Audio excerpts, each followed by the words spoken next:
दोस्तों नमस्कार। दोस्तों आज हम एक नया कंसेप्ट करने के लिए जा रहे हैं जिसका नाम है अर्थमेटिक प्रोग्रेशन।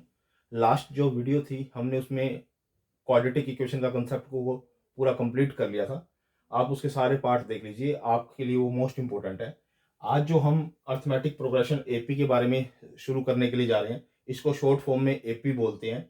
ये आपका फिफ्थ चैप्टर है 10th क्लास का। इवन देन ये 11th क्लास में भी एग्जिस्ट करता है, कॉम्पिटिटिव एग्जाम में भी आता है, और अदर बोर्ड जितने भी बोर्ड है हमारे, आईसीएसई बोर्ड है, जैसे सीबीएसई बोर्ड है, हरियाणा बोर्ड है, और अदर जितने प्राइवेट बोर्ड है और गवर्नमेंट बोर्ड है, वो सभी में ये टॉपिक एग्जिस्ट करता है। इवन देन ये कॉम्पिटिटिव एग्जाम में एज ए रीजनिंग ये पूछ लिया जाता है। तो आज हम इसकी सीक्वेंस वाइज स्टडी करेंगे कि कैसे एपी हम जान सकते हैं कि कोई सीरीज या कोई सीक्वेंस कैसे एपी कहलाती है। उसके लिए क्या क्या हमें रूल्स और मेथड फॉलो करने पड़ते हैं कि यह सीरीज एपी है या नहीं है, किस चीज़ों को हमें जानना पड़ता है और किन चीज़ों से हमें यह पता लगता है कि गिवन जो सीक्वेंस है वो एपी है या नहीं।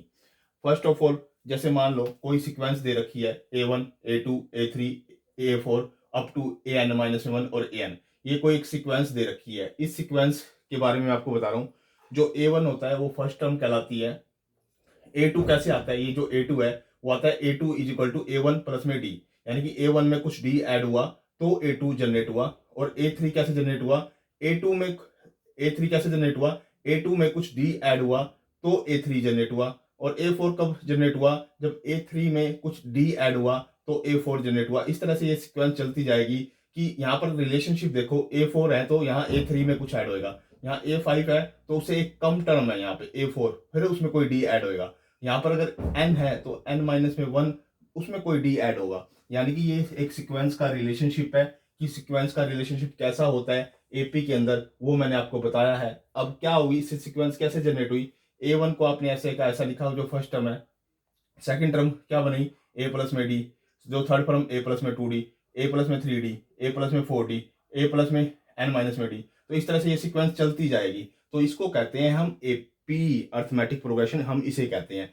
अर्थमेटिक प्रोग्रेशन जब आप इसे कहते हो तो इसके अंदर जो ए है, मैंने आपको बोल दिया, ए क्या कहलाएगी? फर्स्ट टर्म कहलाएगी। हम उसको फर्स्ट टर्म बोलते हैं। डी बोलते हैं कॉमन डिफरेंस। कॉमन डिफरेंस को समझ लीजिए आपको। जैसे मान लो मैंने A2 में से A1 माइनस किया, या फिर A2 में से मैंने जो A1 माइनस किया, जो वैल्यू आई वो D कहलाएगी।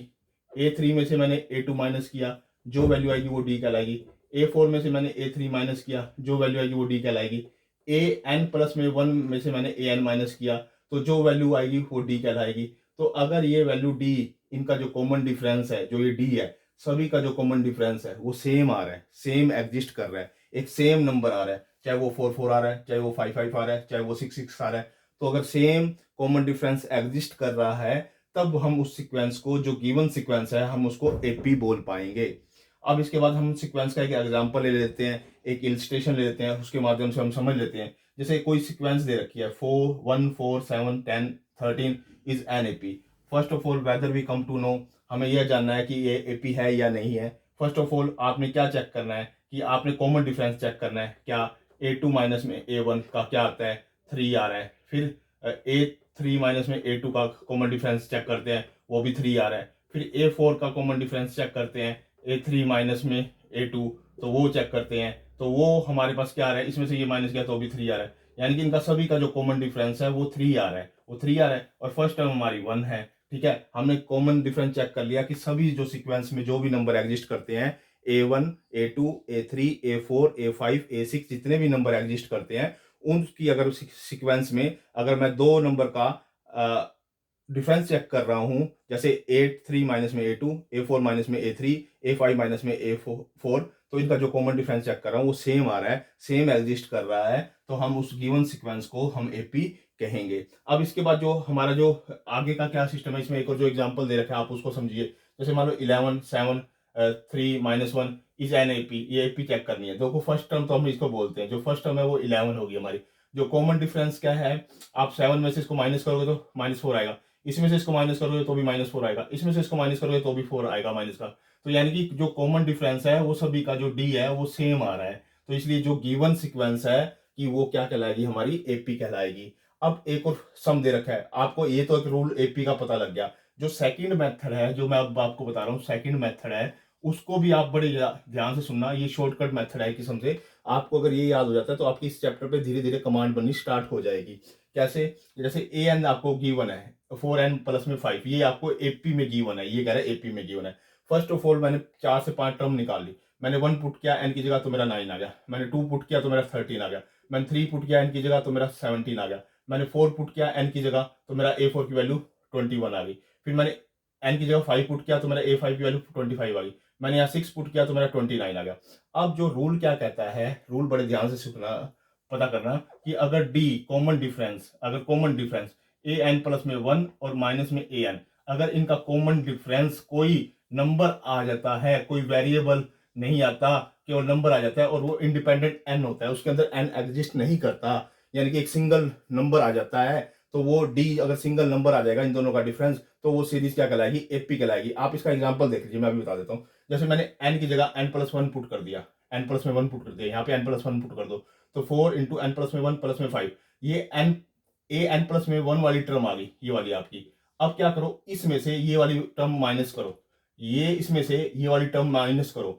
जैसे ही आप डी निकालोगे ए एन प्लस 1 माइनस में ए एन, अगर इनका डिफरेंस इंडिपेंडेंट ऑफ एन आ जाता है, अब देखो मैंने ये ए एन प्लस में 1 वाली टर्म लिखी, ऐसे कैसे लिख ली मैंने यहाँ पे, और इसको इसमें से माइनस कर दिया, माइनस किया तो इससे ये कट हो गया, और 4 ये 5 से 5 कट हो गया, तो 4 बच गया। 4 एक नंबर आ गया जिसके अंदर एन अवेलेबल नहीं है। अगर एन अवेलेबल नहीं है दोनों के कॉमन डिफरेंस में, किनके? ए एन प्लस में 1 और माइनस में ए एन के बीच में कॉमन डिफरेंस अवेलेबल नहीं है, तो आपके लिए वो एपी बन जाएगी। आपको ये फर्दर ये चीज चेक करने की जरूरत नहीं है, आपको केवल इतना चेक करने की जरूरत है कि अगर ए एन प्लस में 1 माइनस में ए एन, अगर इसके ये विदाउट इंडिपेंडेंट एन के आ जाती है, कोई नंबर आ जाता है सिंपल 4 5 6 7 8 जो भी नंबर है वो आ जाता है, और उसमें एन मौजूद नहीं होता, उसमें वो विदाउट एन होती है, तो वो जो सीक्वेंस होगी वो हमारी क्या कहलाएगी? एपी कहलाएगी।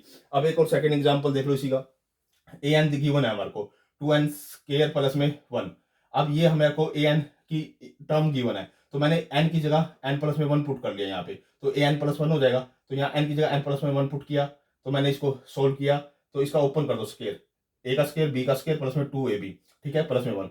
अब मैंने इसको सीक्वेंस को ओपन करके रख लिया, ये रख लिया, और मेरे पास ये ओपन होकर ये आ गया मेरे पास, ठीक है। अब मेरे को सेकंड स्टेप क्या करना है, इसमें से ए एन प्लस 1 में से ए एन माइनस करना है, यही जानना था ना, कॉमन डिफरेंस को बोलते हैं ना। इसमें से ए एन प्लस 1 में से ए एन माइनस करना है, यानी कि इस टर्म में से इसको माइनस कर दो। तो मैंने इस टर्म में से इसको माइनस करके यहाँ लिखा, तो मैंने चेक किया ये इससे कट रहा है, और ये 4n प्लस में 2 वैल्यू आ रही है, जो कि एपी नहीं कहलाएगी। मैंने आपको बोला था कि अगर इन दोनों का डिफरेंस एक नंबर आ जाता है, यानी कि D is equal to A N plus में 1 माइनस में ए एन, अगर इनका डिफरेंस कोई नंबर आ जाता है, विदाउट एन आ जाता है, कोई नंबर आ जाता है, तब वो एपी कहलाएगी। अगर इसके अंदर एन आ गया, अब इसमें 4n प्लस में 2 आ है, तो इसके अंदर एन मौजूद हो गया, तो ये एपी नहीं है सीक्वेंस। आपको और फर्दर ये चेक करने की जरूरत नहीं है, A1 A2 A3 A4 5 6 ये चेक करने की जरूरत नहीं है। आपको केवल इतना चेक करो, ए एन प्लस में 1 माइनस में ए एन, ये चेक करो कि ये विदाउट एन आ रही है या विद एन आ रही है। अगर ये विदाउट एन आ रही है तो इसका मतलब क्या है? वो एपी है। अगर विद एन आ रही है तो ये एपी नहीं है। ओके दोस्तों, आज के लिए ये बहुत अच्छा कंसेप्ट था आपका एपी का।